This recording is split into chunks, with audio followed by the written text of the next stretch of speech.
gracias a Dios por los papás.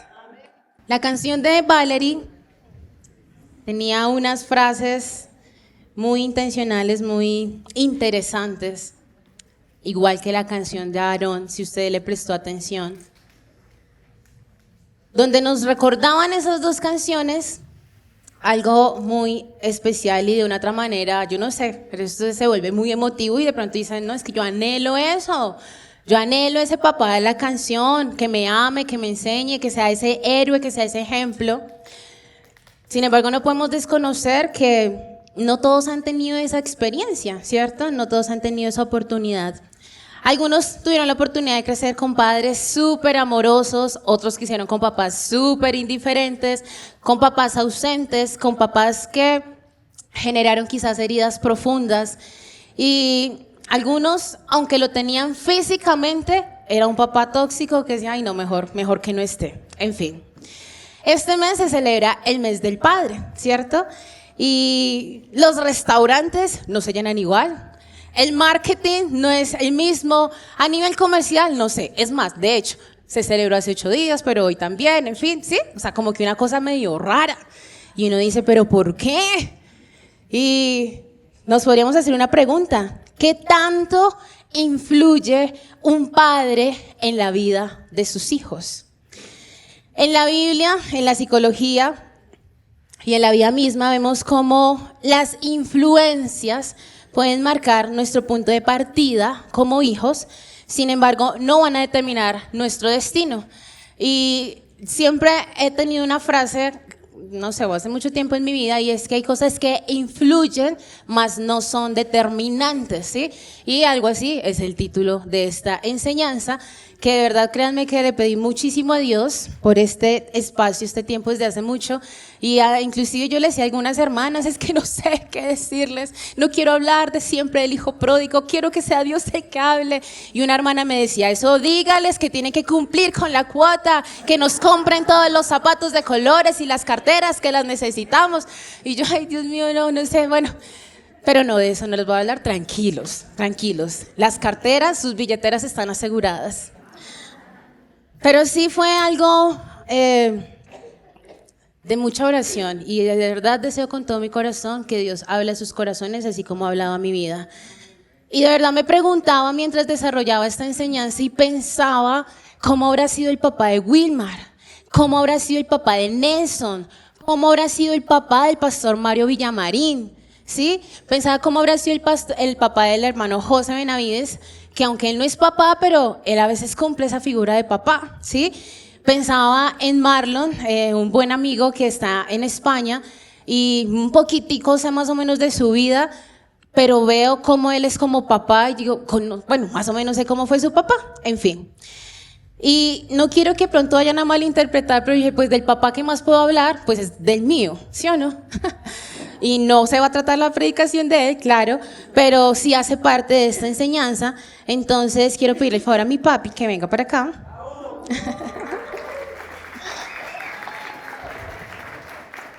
Por si no lo sabían, él es mi papi. Mi papi mío. Y sé que también es padre de muchos y me ha tocado compartirlo, ¿cierto?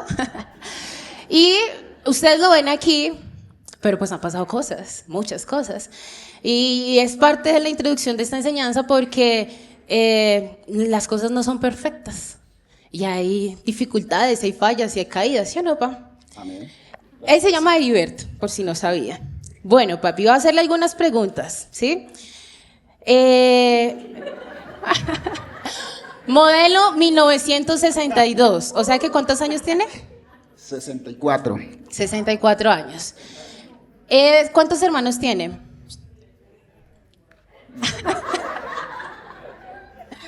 Así Yo soy hijo de padre y madre, soy único. Tengo por parte de mi mamá 7 hermanos.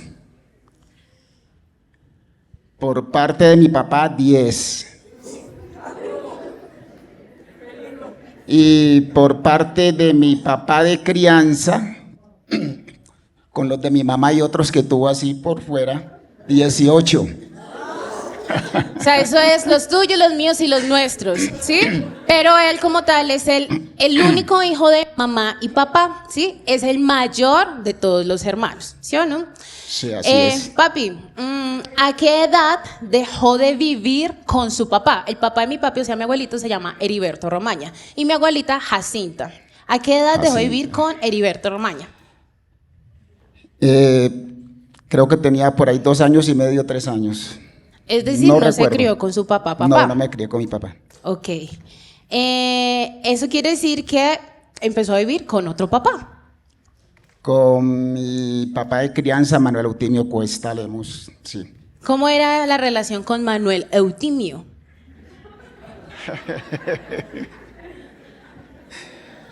Un poco difícil, bastante difícil, complicado porque pues estaba, yo como era el mayor de la casa, de los hijos, y habían 7 más con mi mamá, y él trajo 2 hijas más a vivir con nosotros, así que se creció el grupo, éramos 9. Éramos 10 conmigo, 10 hermanitos.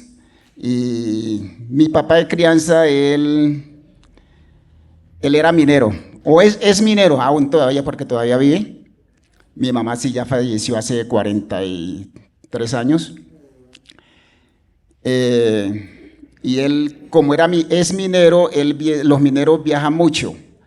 Él se la pasaba viajando, él se iba 1 año, 8 meses del pueblo donde estábamos y permanecía mucho tiempo por fuera, pero pues en todo ese tiempo tuvo sus otros hijitos. ¿Cómo era el trato de Manuel Eutimio a Jacinta? O sea, mi abuelita. Era bastante fuerte porque a veces le pegaba y yo pues era un chico todavía y me daba mucha impotencia saber que mi mamá sufría eso y no podía hacer nada. Mi papi me contó que estuvo en un calabozo. ¿Cómo fue eso?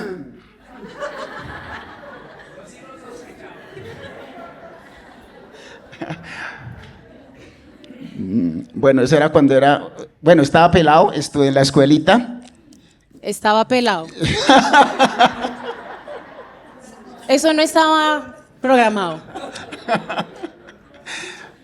Estaba en la escuelita y yo vivía con mis abuelos al principio. En un comienzo yo vivía con mis abuelos maternos en un río que se llama Jarapetó, en la finca de mis abuelitos.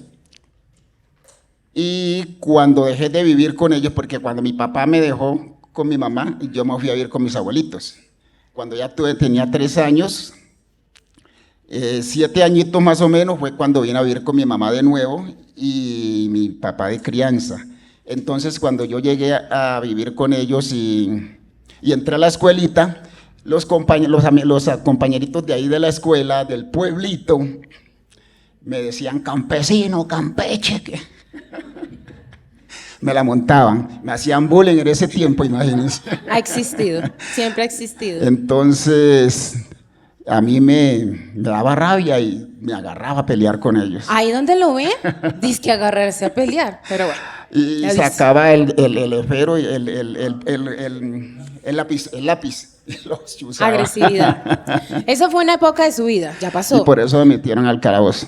Mi papi me contaba, por eso lo metieron al calabozo, duró unas horas ahí, imagínense, yo me imaginaba esa escena, yo, ay, pobrecito mi papi, por agresivo, ¿sí? Mi papi me contaba que en su infancia, sus pelotas, o sea, él tuvo una infancia de una economía difícil, o sea, no habían juguetes, y que las pelotas eran la vejiga de los marranos, las inflaban y ese era el balón. Imagínense la escena, ¿sí o no? Así era, así. Esperamos que sacrificaran un marranito por ahí de vez en cuando y nos dieran las vejigas para inflarlas y patearlas. Esa era la infancia. Como la economía era difícil, mi papi fue aventurero. Ustedes dicen que yo viajo y eso, pero eso es heredado. Papi, ¿a qué edad se fue a aventurar y a dónde? Pues salí más o menos a los 17 de mi casa. Me fui primeramente, salí de Quibdó Chocó para Medellín y de ahí me fui para el campo. Bueno, cogí café. No sabía ni qué era el café. Cogí café en Bolívar, Antioquia, y cuando terminó la cosecha vine de nuevo a Medellín y de allí llegué al terminal, dije, ¿ahora qué hago? ¿Para dónde cojo? Y escuché que tenía muchas ganas de conocer Cartagena. Y averigué cuánto valía para Cartagena y compré pasaje y me fui para Cartagena sin conocer a nadie. Por allá llegué y... Re loco, ¿no? Y allá estuve 8 días hasta que me acabó la platica. Y de allí me fui para Barranquilla. Y a Barranquilla llegué sin un peso y... Qué pena. Es que es la primera vez que está aquí así, ¿cierto? Sí. Llegué sin plata a Barranquilla. Como al mediodía empecé a caminar por la ciudad. Me dieron como las 12 de la noche, caminando sin conocer a nadie. Llegué y bueno, con hambre, con sed, no sabía qué hacer. Empecé a buscar dónde quedarme hasta que por fin alguien me dijo, no, yo tenía como 2.000 pesos en esa época. Que era harto en esa época. Y me dijeron, usted con eso no consigue nada, con eso no consigue dónde dormir. Y seguí caminando, ya estaba cansado hasta que me dijeron, no, vaya por ahí que hay un paisano suyo que de pronto le ayude. O sea, un negrito. Otro Nietzsche. Llegué allá y él me dijo, bueno, le conté mi historia, que tenía hambre, que tenía sed, que bueno, no era de allí. Y él me dijo, ¿y usted dónde es? Yo le dije, yo soy de Murrí, Antioquia. Y él me dijo, ¿y usted cómo se llama? Yo le dije, Heriberto Romaña. Me dijo, yo trabajé con un Romaña. Y yo, ¿cómo así? Y yo, sí. Y yo fui policía, me dijo él. Y le dije, ¿y él cómo se llama? Me dijo, Fernando Romaña. Y yo, ese es primo mío. Pero es verdad, es verdad. Pero en serio, sí era primo mío. Casualidades. Entonces, me dijo, siga. Me hizo seguir, me consiguió una piecita por allá, angostica, y le dijo a la esposa que me preparara comida, y me dijo, ¿quiere bañarse, quiere ducharse? Y yo, sí, listo, pues me duché, y después salí a comer, y bueno, allá duré como año y pedacito. En ese año y pedacito le ofrecieron fumar marihuana, cocaína, había prostitutas, de todo un poco, y su respuesta ante esos ofrecimientos era, yo ya pasé por eso, yo ya sé qué es eso, muchas gracias, ¿cierto? No lo había hecho, pero si yo les decía, para quitármelos de encima, yo les decía, ya yo pasé por esas, ya, mejor dicho, no quiero saber de eso. Dentro de sus aventuras también terminó en Venezuela, ¿sí? Allá trabajó un tiempo. Cuando regresó, más o menos a sus 20 años, a Quibdó Chocó, se encontró con una noticia. ¿Qué pasó? Había fallecido mi mamá.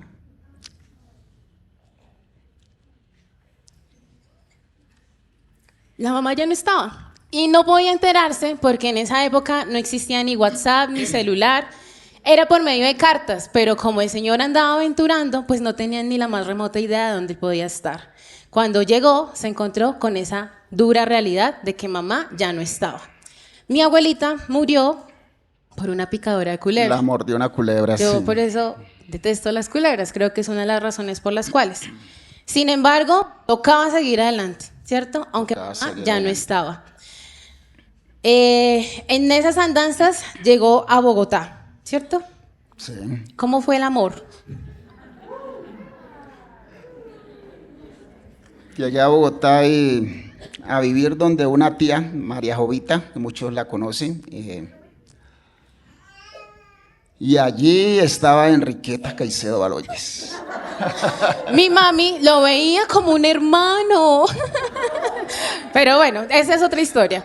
El caso es que se enamoraron, más o menos como a los 26 años nació mi hermano, al añito nací yo. Después de eso pasaron cosas. No sé si ustedes saben, pero yo tengo otro hermano, se llama Juan Camilo. ¿Qué pasó, papi, más o menos como a sus 37 años? Bueno, estaba en el mundo.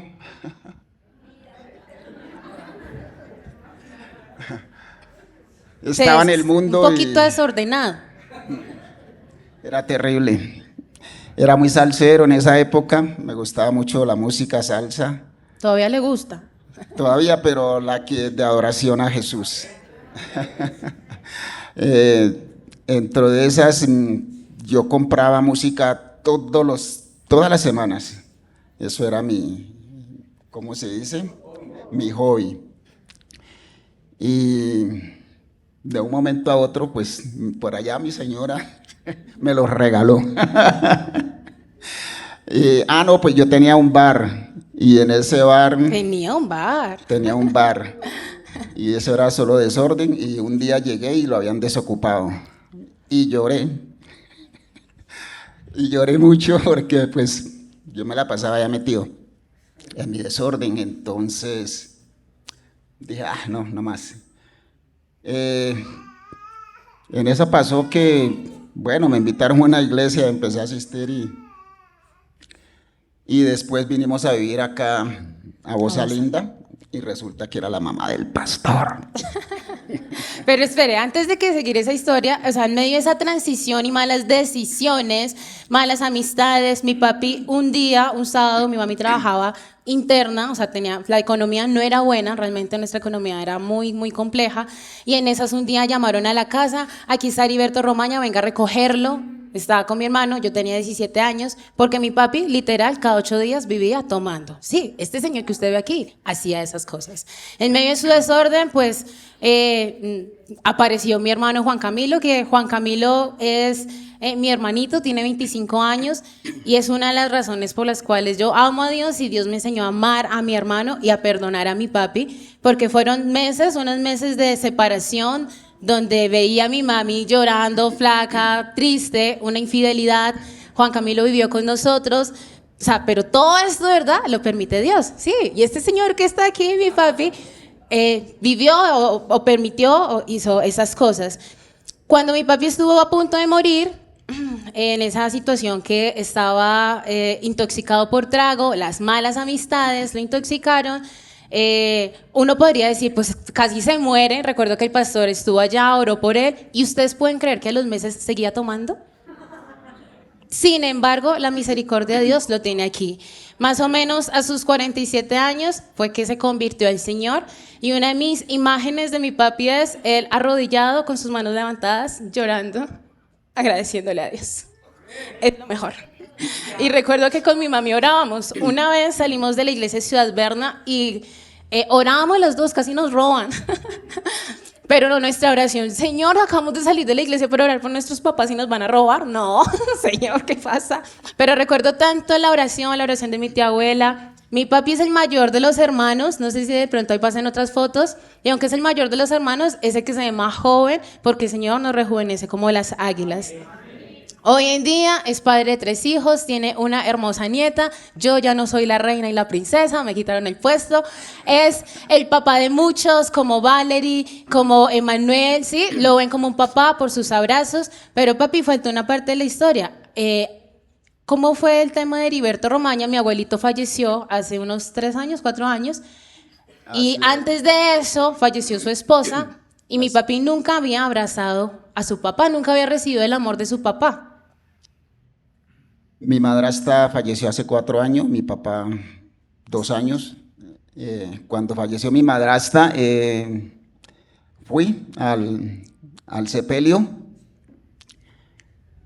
y esa noche dormí con mi papá. Por primera vez. Sí, por primera vez que yo recuerde. 57 años tenía. Y fue muy duro, muy fuerte para mí, porque recordar esos 57 años, yo dije, wow, duro. Y yo lloré toda la noche, lloraba, mi papá estaba dormido. Y yo lloré y recordaba todo eso, que no había vivido mi niñez, mi infancia con mi papá. Y oré y clamaba a Dios que lo perdoné y todo. Y en medio de todo lo abracé. Al otro día hablé con él y le dije, papá, pues te amo, te quiero mucho. Y él me dijo lo mismo, me repitió lo mismo. Y le dije, papá, tú tienes que enseñar a abrazar a tus hijos porque tú no les dices te amo ni los abrazas. Entonces eso es necesario. Yo le aprendí a mi papá a abrazar y a decirle te amo. Y después mi papá todos los días me llamaba y me decía, tocayo, te amo, porque también se llamaba Heriberto. Me decía, tocayo mío, te amo, tocayo mío.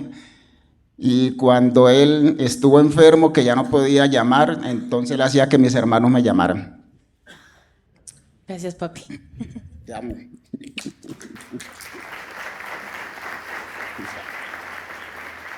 Gracias, papi. Historias, casos de la vida real. Dios le enseñó a amar, Dios le enseñó a perdonar, y esa transformación también permite que hoy en día nosotros tengamos un hogar, una familia, ¿sí? Y a veces pensamos, no, eso es que ya lleva toda la vida de cristianos y hecho, no, miren, pasaron cosas, inclusive siguen pasando, ¿sí? Pero pues ya las discusiones no son por las mismas situaciones de antes, ¿sí? Pero en medio de todo es Dios quien le mostró ese amor, es Dios quien transformó lo que estaba roto. Dios es quien hace nuevas cosas en nuestras vidas. Y cuando miro de verdad la historia de mi papi, hay cosas que influyen, ¿cierto? Mas no son determinantes. En mis 38 años de vida nunca he visto, no tengo conciencia de que mi papi le haya levantado la mano a mi mami, ¿sí? Mi papi me dijo que una vez la vi chiquitica, pero nunca le levantó la mano. Y mi mami tiene su carácter, ¿sí? Y siempre estuvo ahí. Falló, pidió perdón, se arrepintió. Existen frutos de arrepentimiento. Y creo que esos frutos de arrepentimiento es lo que hacen que hoy estemos aquí. Lo que recibimos de nuestros padres influye, pero la última palabra la tiene Dios y también es necesario tomar decisiones que generen vida. Existe un contexto psicológico en medio de la paternidad y la figura paternal y lo que influye, ¿cierto? Y obviamente el padre influye en seguridad emocional de un hijo, en esa autoridad, en esa autoestima. Un papá ayuda a fortalecer eso en los hijos. Un modelo de conducta me guía a mí para decir, bueno, si mi papá está haciendo esto, pues puedo seguir ese camino, veo que le va bien. Una estabilidad familiar. Y conozco muchos casos, muchas familias que pueden decir, no, mi papá hasta el final con mi mamá, yo quiero lo mismo. Pero también al contrario, mi papá se separó de mi mamá y yo no quiero eso para mi familia. Existen también factores que pueden compensar la falta de un papá o la ausencia de papá, como las redes de apoyo. Aquí hay redes de apoyo, mentores, líderes, pastores, amigos que se convierten en esos papás, ¿sí? ¿Usted ha tenido mentores, entrenadores? ¿Sí? Gracias a Dios por esos mentores y esos entrenadores. Familia extendida. Indudablemente esa resiliencia, esa fuerza de levantarnos y de seguir adelante, pero indudablemente en medio de todo, siempre Dios. La ausencia de un padre puede ser una herida, pero no una sentencia. Y dirán, bueno, o sea, ya han visto lo que pasó con mi papi. Yo tuve más o menos como unos 2 años donde para mí fue difícil abrazar a mi papi y así. Tuve que perdonar, generar esa reconciliación. Ahí es donde estuvo Dios, ¿sí? Lo que recibimos influye, pero no determina quiénes llegaremos a ser, ¿sí? Pero cuando Dios interviene en nuestra historia, hace cosas nuevas. Y vamos a ver rápidamente, a la luz de la palabra, algunas historias así tipo padres e hijos. ¿Alguno se vio esa novela? Dios los perdone. No van a aparecer no van a salir los versos ahí y porque es que son historias que usted dice de telenovela. ¿Esto pasó? Sí. Y pues me alegra porque veo varias personas que no veía hace mucho tiempo y de pronto usted no se alcanza a imaginar lo que está en este libro. Y el primer caso de un padre y unos hijos es el caso de Elí. Elí tenía unos hijos que se llamaban Ofni y Finés. Y esta historia está en Primera de Samuel. Quiero que usted lo escriba si está tomando nota, porque no voy a leer como tal todo, porque son varias historias. Y quiero es que veamos qué pasaban en la Biblia y cómo Dios nos enseña. Elí y Ofni y Finés. Primera de Samuel, capítulo 2, del verso 12 al verso 17. Y en Primera de Samuel, capítulo 2, del verso 22 al 25. ¿Quién era Elí? Elí era un sacerdote, ¿sí? El sumo sacerdote de Israel. De pronto a usted le suena un poco Elí por Ana, Samuel. Elí de una otra manera ayudó a criar, a formar a Samuel. Y Elí, él era quien administraba el santuario de Silo. Y si recordamos un poco, Elí viene de descendencia de Aarón. Aarón era hermano de Moisés. Aunque tenía una gran trayectoria de servicio, pasaba algo con sus hijos Ofni y Finés, que está en 1 Samuel capítulo 2, en el verso 12. Y lo voy a leer aquí en la versión, Nueva Traducción Viviente, dice: ahora bien, los hijos de Elí, que ¿cómo se llamaban? Ofni y Finés. Dice, los hijos de Elí eran unos sinvergüenzas, que no le tenían el respeto al Señor. Y ahora bien, los hijos de Elí eran unos sinvergüenzas que no le tenían respeto al Señor. En la versión Reina Valera dice, los hijos de Elí eran hombres impíos y no tenían conocimiento de Jehová. Y uno puede decir, pero oiga, ¿cómo los hijos del sacerdote, el que guía al pueblo, porque son sinvergüenzas? ¿Sí? Pues porque, no crean, esta predicación no es solo para los padres. Todos somos hijos, ¿cierto?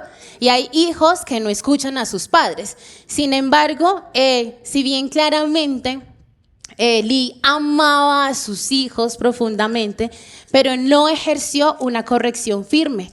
Voy a saltarme al verso 17. Era pues muy grande delante de Jehová el pecado de los jóvenes, o sea, de Ofni y Finés, porque los hombres menospreciaban las ofrendas de Jehová. Ellos estaban haciendo lo incorrecto, ¿sí? Llegaban las ofrendas para Jehová y ellos querían cogerse como su mejor parte. Adicional, las mujeres que iban a servir al templo, ellos estaban ahí como conversaciones extrañas. Dice el verso 22. Pero Elí era aún muy viejo y oía de todo lo que sus hijos hacían con todo Israel. O sea, el chisme ha existido. Y como dormían con las mujeres que velaban en las puertas del tabernáculo de la reunión, imagínense esa escena. O sea, los hijos del sacerdote, ellos de una otra manera tenían un liderazgo y aparte de que hacían las cosas incorrectas con las ofrendas, estaban coqueteando con las mujeres que iban a servir en la iglesia. ¿Qué pasaba? Dice, les dijo, ¿por qué hacéis cosas semejantes? Le decía Elí a sus hijos, porque yo oigo de todo este pueblo vuestros malos procederes. Es decir, estaban en boca de todo el mundo, están diciendo lo que ellos decían. ¿Y qué le dijo Elí? No, hijos míos. Pero ni siquiera hay exclamación, no hay signo de admiración, nada. No, hijos míos, porque no es bueno fama la que yo oigo, pues hacéis pecar al pueblo de Jehová. Es decir, si ustedes son ejemplos, son líderes, ustedes le están diciendo al pueblo que eso está bien, ¿sí? Y no es así. Si pecare el hombre contra el hombre, los jueces le juzgarán, mas si alguno pecare contra Jehová, ¿quién rogará a él? Elí no hizo como un mayor énfasis, simplemente les dijo, no, hijos, o sea, no está bien que hagan eso. Están hablando mal de ustedes. Más adelante muestra la historia que vino un varón a Elí, dice un varón de Dios a Elí, le dijo, así ha dicho Jehová, no me manifestaré yo claramente a la casa de tu padre cuando están en Egipto, en casa de Faraón. Básicamente este hombre le dijo, hermano, yo ya le había dicho, sus hijos van a morir. Porque es que usted adicional ha preferido a sus hijos que darme honra a mí. Dice, porque habéis hollado mis sacrificios y mis ofrendas que yo mandé ofrecer en el tabernáculo y has honrado, le decía el hombre a Elí, tú has honrado más a tus hijos más que a mí, engordándoos de lo principal de todas las ofrendas del pueblo de Israel. Por tanto, Jehová, el Dios de Israel, ya había dicho que tu casa y la casa de tu padre andarían delante de mí perpetuamente, pero no, las cosas iban a cambiar y Ofni y Finés iban a morir. Más adelante la historia muestra que Ofni y Finés, siendo los líderes, murieron y más adelante cuenta la historia que Elí también murió, ya viejo, ya estaba ciego y se cayó y pum, se desnucó y murió. Elí amaba a sus hijos, pero no ejerció una corrección firme. Los límites también son una expresión de amor. Y amar también es corregir, es la primera lección. Amar también es corregir. Porque los podemos amar y darles todo, pero no fue suficiente con, no, hijos míos, están hablando esto de ustedes. ¿Y la corrección dónde queda? Si bien claramente la vida espiritual no se transmite genéticamente, bien decía Charles Spurgeon, fue un predicador hace muchos años, cada generación necesita regeneración y los tiempos van cambiando. O sea, ya uno en día dice, uy, no, pero si antes no era así, todo, la tecnología influye, ¿sí? Dios sigue siendo el mismo ayer, hoy, siempre. Puesto que la fe y la salvación no se heredan de padres a hijos, ni se transmiten culturalmente, puesto que la fe y la salvación, ya cada persona, o sea, nosotros espiritualmente nacemos muertos, pero en el momento en que aceptamos a Jesús como nuestro único y suficiente Salvador, el Espíritu Santo entra a morar en nosotros. Como padres es necesario promover, proclamar, hablar, anhelar que la obra continua del Espíritu Santo sea sobre la vida de sus hijos. ¿Amén? Porque Él es el que transforma y hace cosas nuevas. No solo es transmitir información, sino imprimir la verdad de Dios en el corazón de sus hijos. En el caso de Elí, sus hijos no lo escucharon.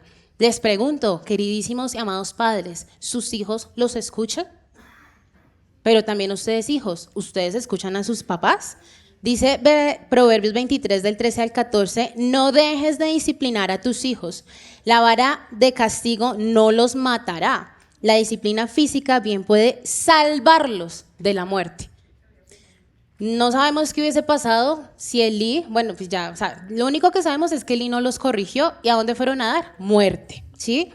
El sacerdote Elí amaba a sus hijos, pero fue de una otra manera negligente y no los corrigió, no les estableció normas. Él sabía lo que estaban haciendo en el templo, lo que resultó como podría ser un comportamiento rebelde y destructivo para ellos. Les pregunto, papás, ¿ustedes están hablando a sus hijos? ¿Los están corrigiendo?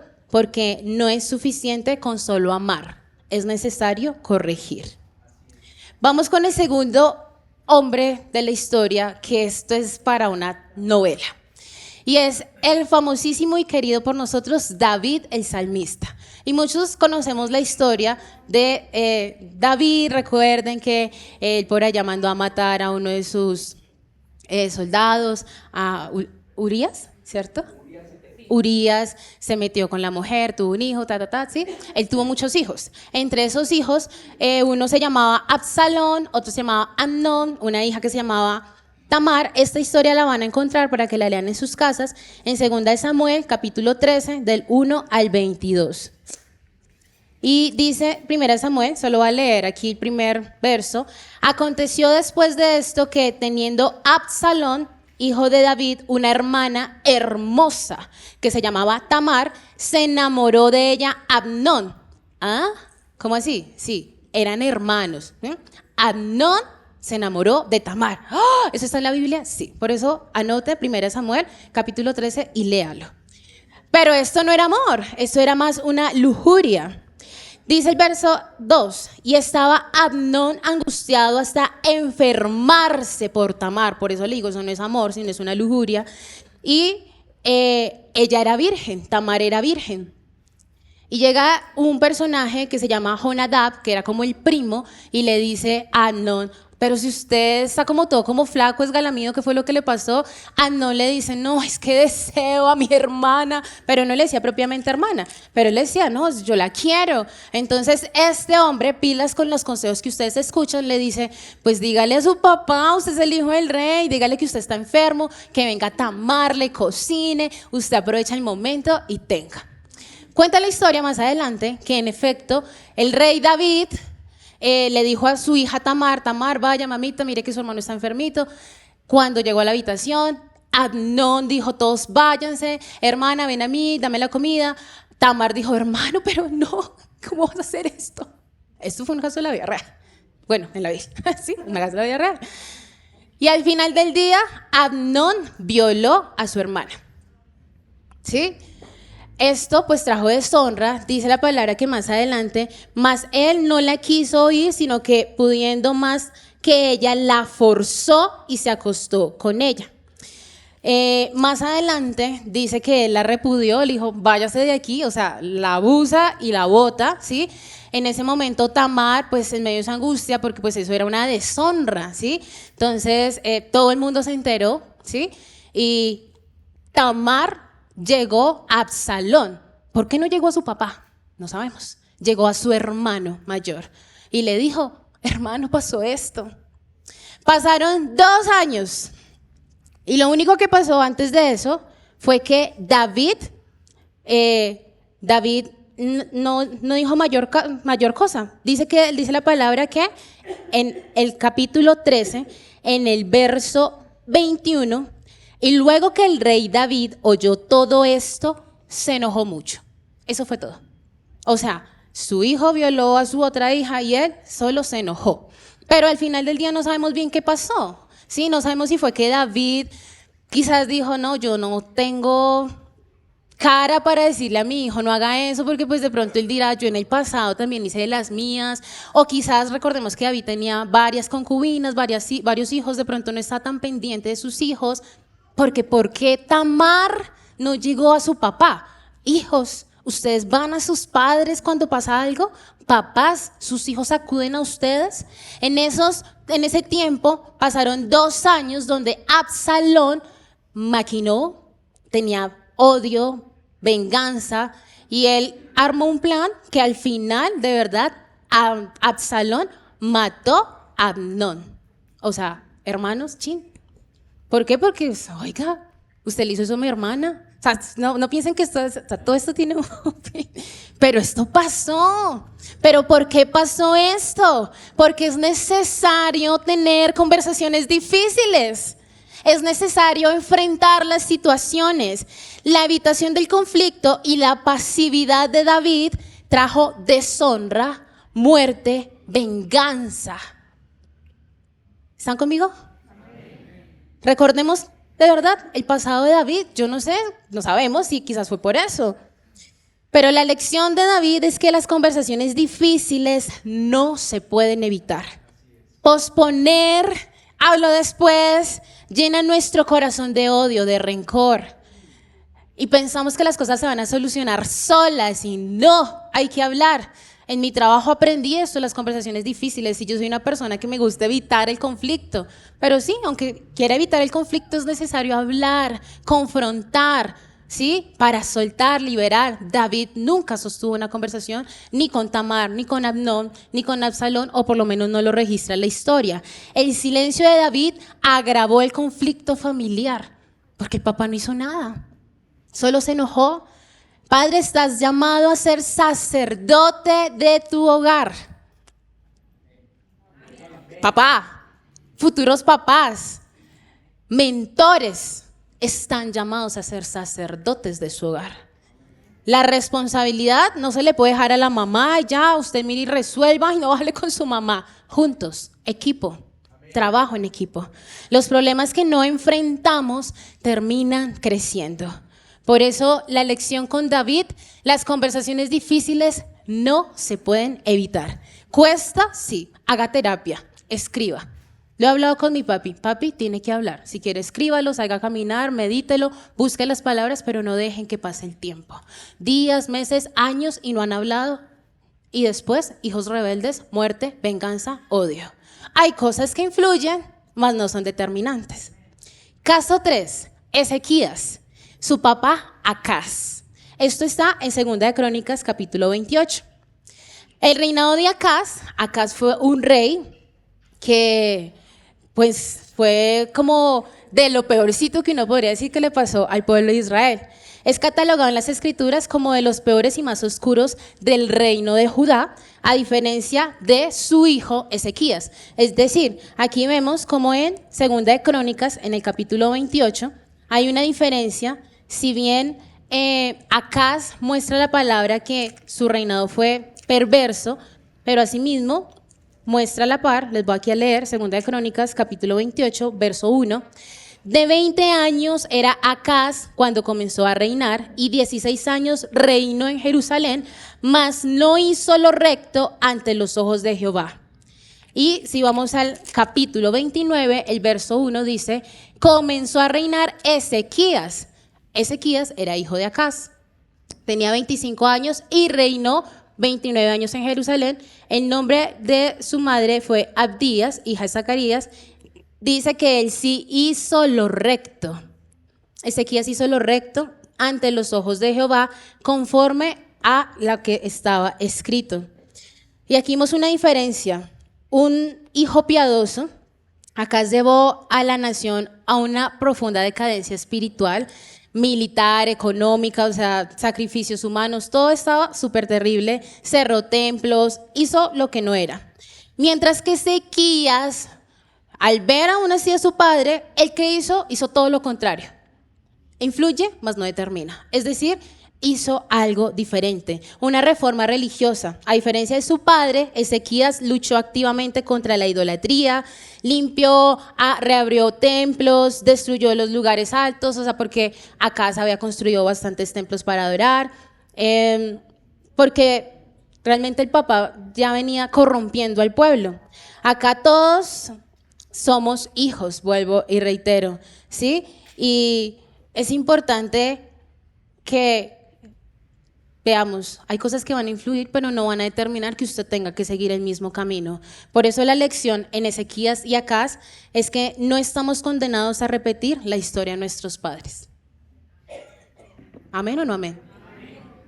Porque sé que aquí hay muchos papás que les tocó duro, que sus papás no fueron precisamente el mejor ejemplo, pero no necesariamente usted tiene que repetir la historia. Aunque tuvo un mal ejemplo, Ezequías decidió caminar con Dios. Ustedes, padres y futuros papás, decidan caminar con Cristo. Así sus papás no lo hayan hecho. Porque la gracia de Dios rompe ciclos familiares. Dios hace cosas nuevas, dice Isaías 43. Dios hace cosas nuevas. ¿Cuánto lo creen? Caso 4. Esther y Mardoqueo.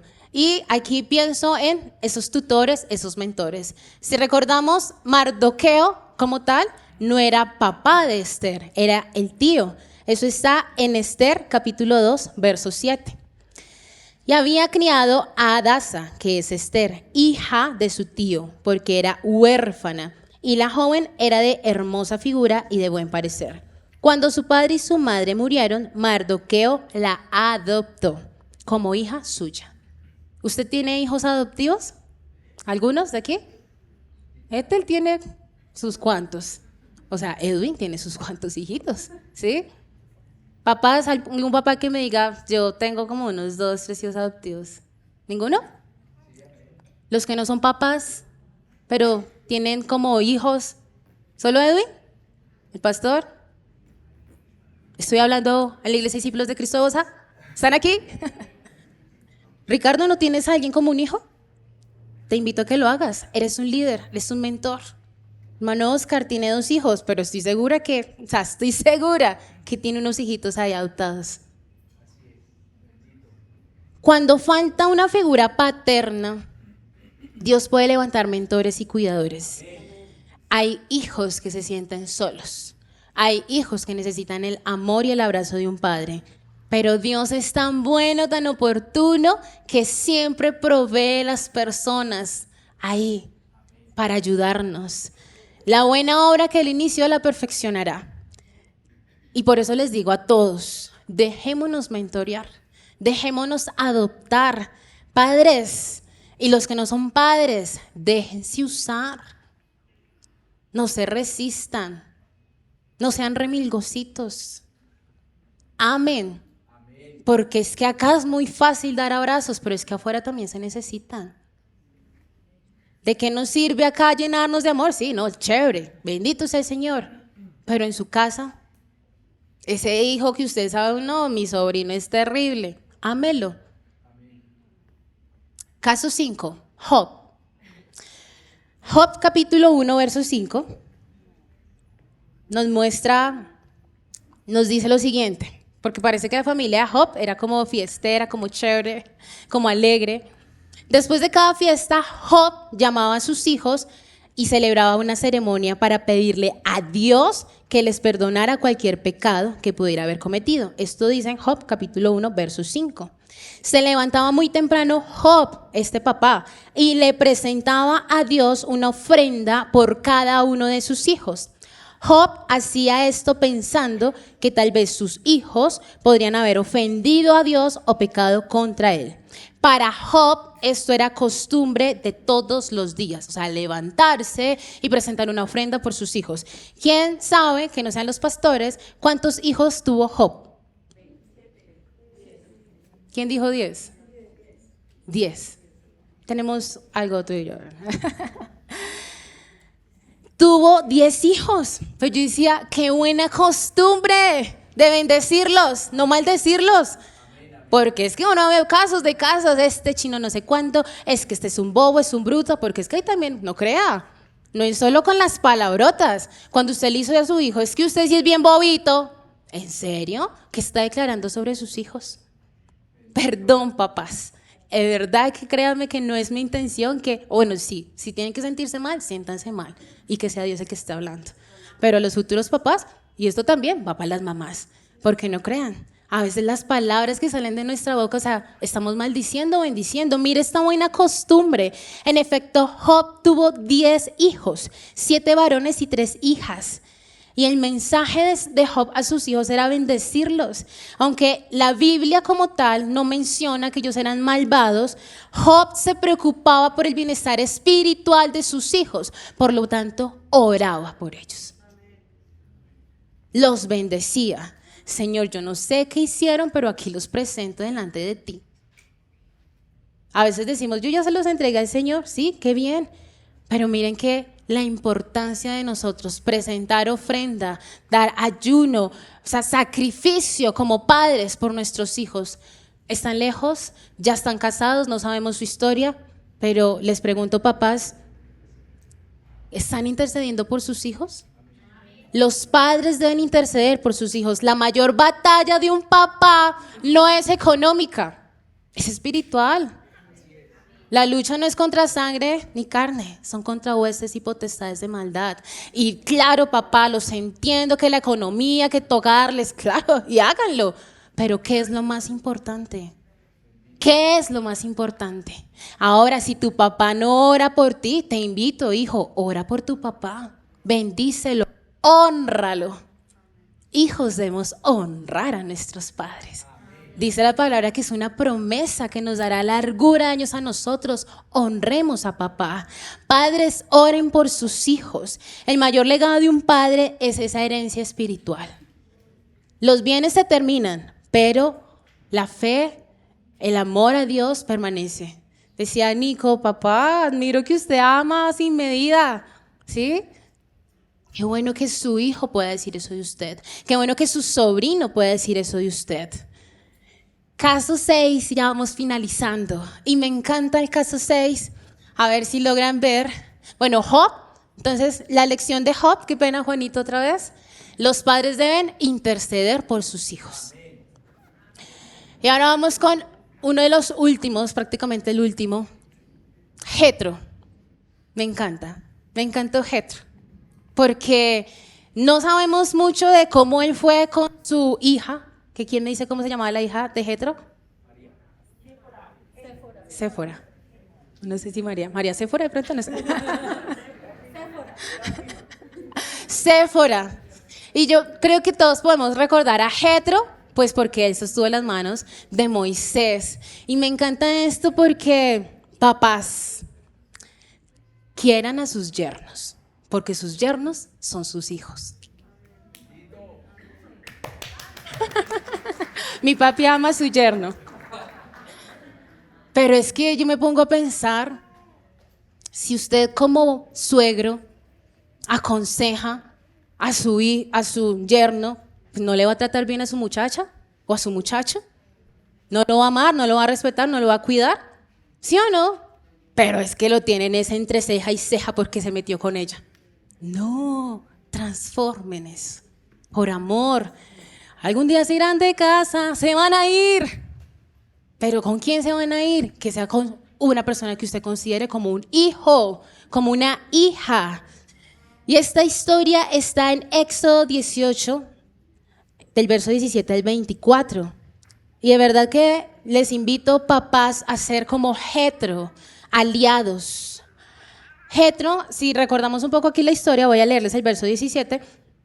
Jetro llegó y le dijo a Moisés: no, qué bueno lo que está haciendo Dios, me alegra porque te está usando. Jetro fue con Séfora y con los hijos de Moisés, pero pues se daba cuenta que Moisés estaba a full, ¿sí? Entonces él le dio un consejo porque Moisés estaba juzgando a todo el pueblo y se sentaba con todos y duraba horas. Pero ¿qué le dice Jetro? Eso está bien. Lo que no está bien, dice el verso 17, es la manera en que lo estás haciendo, pues te cansas tú y se cansa la gente. Este trabajo es demasiado pesado para que lo hagas tú solo. Escucha mi consejo. Jetro le dijo a Moisés: escucha mi consejo y que Dios te ayude. Tú debes presentarte ante Dios en representación del pueblo y pedirle la solución de los problemas.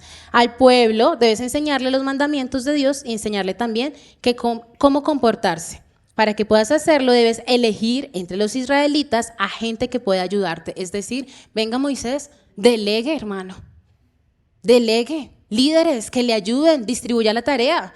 En efecto, más adelante cuenta la historia que pues esto funcionó. Dice el verso 23, si Dios te ordena seguir mi consejo y lo pones en práctica, tú podrás aguantar y el pueblo se irá a su casa feliz y contento. Pero mire que aquí le dice, Jetro le dice, le voy a dar este consejo, pero si Dios le ordena seguir mi consejo, o sea, no son solo palabras de hombre. Vaya y escucha la voz de Dios y, o sea, yo le aconsejo, mas no le estoy diciendo que eso es lo que tiene que hacer, ¿sí? El consejo fue bueno, él distribuyó líderes. La virtud de Jetro era esa sabiduría y ese apoyo, ser mentores de sus yernos. El legado que vemos aquí es esta figura de papá, de suegro sabio, pero que no compite. No es, no, yo tengo la razón y yo quiero, o sea, que mi hija sepa o que mi hijo sepa que yo... Él al contrario lo que hace es levanta, aconseja con madurez y cuida el bienestar emocional de su familia, porque es que se da cuenta como su hija Séfora todo el tiempo ahí sola, no, ella necesita amor, necesita a su esposo, pero si usted todo el tiempo está ahí dándole, no, distribuya las tareas, ¿cierto? Sea usted, papá, un buen consejero de su yerno. Eso habla también de la paternidad. Por eso la lección en este personaje es que un buen padre aconseja para levantar, no para controlar. Jetro fortaleció a Moisés mediante consejos sabios y oportunos. ¿Hasta aquí cómo vamos? Muchas historias, ¿cierto? ¿Con cuál se identifica usted? Hay cosas que influyen, mas no determinan. Y claramente tenemos el modelo del Abba Padre. Cierre un momento sus ojos y piense en esas historias. No hemos terminado aún, ya falta poco, pero quiero que usted piense en hasta el momento, como que Elí, no, como que tengo cosas de ahí, tengo que corregir. David, no me hable, que de verdad necesito tener esas conversaciones difíciles. Necesito ser como Ezequías, ese hijo que a pesar de lo que hizo mi papá, no, tengo que sacarle al estado y hacer las cosas diferentes. No, tengo que interceder por mis hijos, no sé qué fue lo que hicieron, pero tengo que interceder por ellos, por sus pecados, tengo que bendecirlos. Como que voy a empezar a querer a mi yerno, porque sí, en efecto, debo es aconsejarlo para que él haga mejor las cosas. Señor, son muchas historias, pero indudablemente antes de continuar es importante recordar que tú eres nuestro papá, nuestro Abba Padre, y corremos a ese encuentro contigo, Señor. Corro a los brazos de mi Padre, escucho decir: mi hijo eres tú. Me acerco al trono de tu gracia me rindo ante ti. Es tu amor para mí. Tú, la única fuente saciable, tú, para mi alma tan favorable. Yo quiero ser ofrenda agradable y poder corresponder a tu amor inagotable. Incomprensible es lo mucho que me amas, que me digas, hijo mío, cuando me llamas, derramas en mi vida de tu presencia. Hoy anhelo sentirte con emergencia, jamás he de negarte, siempre he de servirte.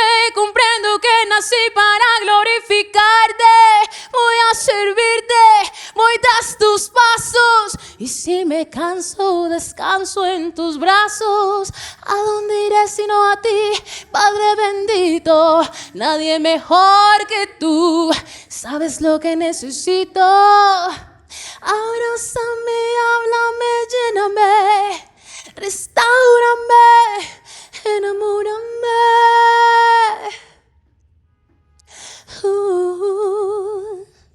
Enamórame, Señor, y corro a ti. Corro a los brazos de mi Padre. Escucho decir, mi hijo, mi hija eres tú. Me acerco al trono de tu gracia. Me rindo ante ti, pues tu amor, el amor de papá no tiene fin. El amor de tu papá, dice Gálatas 4:6, ahora como ustedes son sus hijos, Dios ha enviado al Espíritu de su Hijo a vivir en ustedes. Por eso cuando oramos a Dios, el Espíritu nos permite llamarlo. Quiero que lo leamos o que lo repitan. Papá, querido papá. Digamos juntos, papá, querido papá. El Espíritu nos permite llamarlo Padre. Quizás tú no tuviste un papá para decirle papito querido, pero tienes a un Padre eterno que te dice, llámame papá, querido papá. Dice Gálatas 4:6, ustedes ya no son como los esclavos de cualquier familia, sino que son hijos de Dios. Y como son sus hijos, gracias a Él, tienen derecho a recibir herencia. Él nos ha adoptado, nos ha comprado a precio de sangre. Somos sus hijos. Somos sus hijos y tú puedes anhelar un abrazo, pero si no vas a papá, ¿cómo lo vas a recibir? Si tu hijo se acerca a ti es porque te necesita. Dios ha traído redención a nuestras vidas. Ya no somos esclavos, lo cantábamos ahorita. ¿Cómo esto? Que tú sepas que el Espíritu Santo intervino, que tú llames a papá, papá querido, ¿cómo puede influenciar en tu vida para que sea transformada? Tal vez tu padre terrenal te falló. Tal vez hizo lo mejor que pudo, ok. Tal vez ya no está. Pero hoy Dios extiende sus brazos a ti y te dice, heme aquí. Estoy con brazos abiertos para ti. Lo que estaba roto puede ser restaurado. Lo que estaba perdido puede ser encontrado. Lo que estaba herido puede ser sanado. Y lo que parecía destinado a repetirse la misma historia puede ser transformado por Cristo. Yo le doy gloria y honra a Dios porque mi papi no continuó la historia de sus padres, sino que todo fue diferente, pero fue Dios. Pero también fueron sus decisiones para poder cambiar esta historia, porque las influencias marcan nuestra historia, pero Cristo transforma nuestro destino. Dice Hebreos 12, porque Dios corrige y castiga a todo aquel que ama y considera su ¿qué? Su hijo. ¿Ustedes se consideran hijos de Dios? Aceptemos la corrección. Aceptemos la disciplina. Si ahora ustedes están sufriendo es porque Dios los ama, es el verso 6, y los corrige como si fueran sus hijos. Porque no hay un padre que no corrija a su hijo. No sean como Elí, papás. Amen, sí, pero también corrijan. No sean como David. Me enojo y ya. Sostengan conversaciones difíciles. Cuando éramos niños, nuestros padres aquí en la tierra nos corregían y nosotros los respetábamos. Con mayor razón debemos obedecer a Dios, que es nuestro Abba Padre. Si Dios te perdonó, ¿por qué tú no perdonas? Si Dios te ama y te enseña, ¿tú por qué no lo haces? ¿Quiénes somos, acaso? ¿O en qué lugar tienes a Dios? Dios ama, Dios corrige, Dios perdona, Dios guía, amén. Dios enseña, Dios restaura, Dios nos ha dado una identidad. Y en nuestro Padre encontramos el modelo perfecto. El modelo perfecto de paternidad. Y si Dios lo ha hecho por ti, la invitación en esta mañana es que también lo hagan ustedes por sus hijos. Y los que van a ser papás y los que son mentores, hagamos por nuestros hijos para guiarlos en el mejor modelo que es Jesucristo. Cerremos nuestros ojos, por favor.